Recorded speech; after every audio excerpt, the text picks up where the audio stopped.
Good morning students. आज मैं आपके सामने एक ऐसा पोएम लेके आई हूँ जो कि दोस्त और दोस्ती पे बेस्ड है। फ्रेंडशिप एक ऐसा रिश्ता होता है जिसे हम खुद तय करते हैं। तो हमारे जो आज का पोएम है उसका शीर्षक है बी अ फ्रेंड, जिसके पोएट का नाम एडगर ए गेस्ट है। एडगर ए गेस्ट ये ब्रिटिश मूल के अमेरिकी कवि थे, यानी कि ये ब्रिटिश के रहने वाले थे, ब्रिटेन के रहने वाले थे, पर ये इनको अमेरिका की भी सिटीजनशिप मिली हुई थी और इनको पीपुल्स कवि के रूप में भी जाना जाता है, क्योंकि इनकी कविताएं जो होती है वो हमारे रोज़मर्रा यानी हमारे डेली लाइफ से रिलेटेड होती थी। हमारे डेली लाइफ से रिलेटेड जो टॉपिक्स हैं उस पर इनकी कविताएं बेस्ड हुआ करती थी, इसलिए इनको पीपुल्स कवि के रूप में भी जाना जाता है। इनकी कविताएं जो होती हैं वो बहुत ज़्यादा प्रेरणादायक हुआ करती हैं। अब आइए हम अपने पोएम पे आते हैं। तो हमारा जो पोएम है वो क्या है, बी अ फ्रेंड।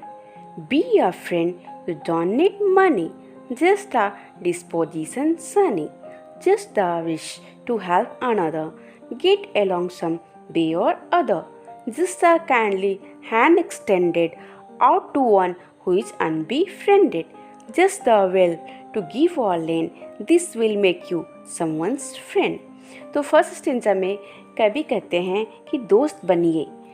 दोस्त बनने के लिए आपको पैसे खर्च नहीं करने पड़ेंगे।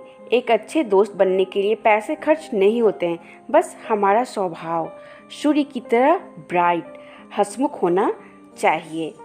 Just the wish to help another, हमें यह इच्छा होनी चाहिए कि हम दूसरों की मदद करें। जैसे सूर्य अपनी किरणों से चहुओर खुशियाँ फैलाता है, हमें भी बस उसी तरह एक मददगार और ज़रूरत के समय दूसरों के लिए हमेशा मौजूद रहने की इच्छा हमारे मन में होनी चाहिए।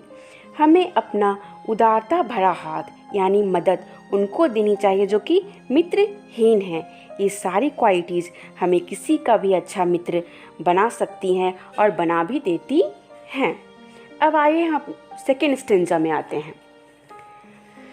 B a friend, you don't need glory, friendship is a simple story, pass by trifling errors blindly, gaze on honest effort kindly, cheer the youth who have bravely trying, pity him with sadly sighing, just a little lever spent on the duties of a friend। तो second stage में कभी बोलते हैं कि friend बनने के लिए ज़रूरी नहीं कि हम बहुत ज़्यादा प्रसिद्ध हो, हमें प्रसिद्धि की ज़रूरत नहीं है। फ्रेंडशिप तो एक सिंपल सी छोटी सी कहानी है। पास बाय ट्रिफलिंग एरर्स ब्लाइंडली, यानी कि हमें अपने दोस्तों के छोटे मोटे जो गलतियां जो होती हैं उनको नज़रअंदाज करना चाहिए, उनको एवॉइड करना चाहिए, उनको अनदेखा करना चाहिए। Gauge on honest effort kindly, और उनके ईमानदारी पूर्वक जो प्रयास है उनको प्रोत्साहित करना चाहिए और उनके दुख को साझा करना चाहिए। तो हम मित्रता के कर्तव्यों को निभाने के लिए बस इतना प्रयास करना चाहिए, तभी हम एक अच्छे दोस्त कहलाएंगे। अब कभी थर्ड स्टेंजा में आइए हम क्या देखते हैं, क्या कहते हैं कभी।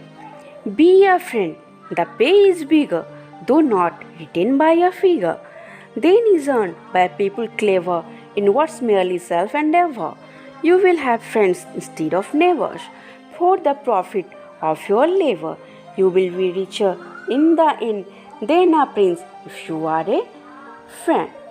तो थर्ड स्टेंजा जो है उसमें कभी कहते हैं कि दोस्त बनिए।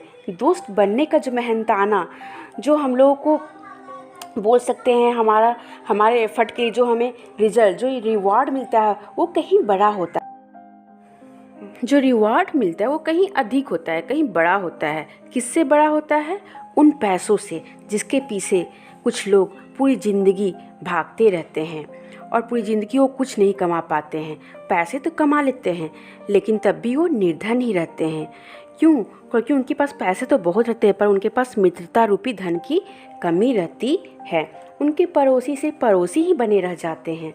पर जिन्होंने मित्रता का कर्तव्य अच्छी तरह, उनके पड़ोसी सिर्फ पड़ोसी नहीं बल्कि मित्र बन जाते हैं। उन्हें मित्र रूपी धन की प्राप्ति हो जाती है। सबसे लास्ट लाइन में कवि कहते हैं, you will be richer in the end than a prince if you are a friend. यानी कवि का कहने का मतलब है इस लाइनों से कि अगर आपको मित्रता रूपी धन की अगर प्राप्ति हो गई है तो आप एक राजकुमार या राजा से भी कहीं अधिक धनवान हैं, क्योंकि मित्रता रूपी धन तो अनमोल है, इसकी तुलना हम किसी से भी नहीं कर सकते हैं। तो बच्चों, हमें एक अच्छा मित्र बनना है। अगर अच्छे मित्र बनेंगे तो दुनिया भी हमारे अच्छी मित्र बनेगी। शब्दों में अपनापन भरा, मन में बसता प्यार, मित्र जहाँ भी मिल गए मन होता गुलजार।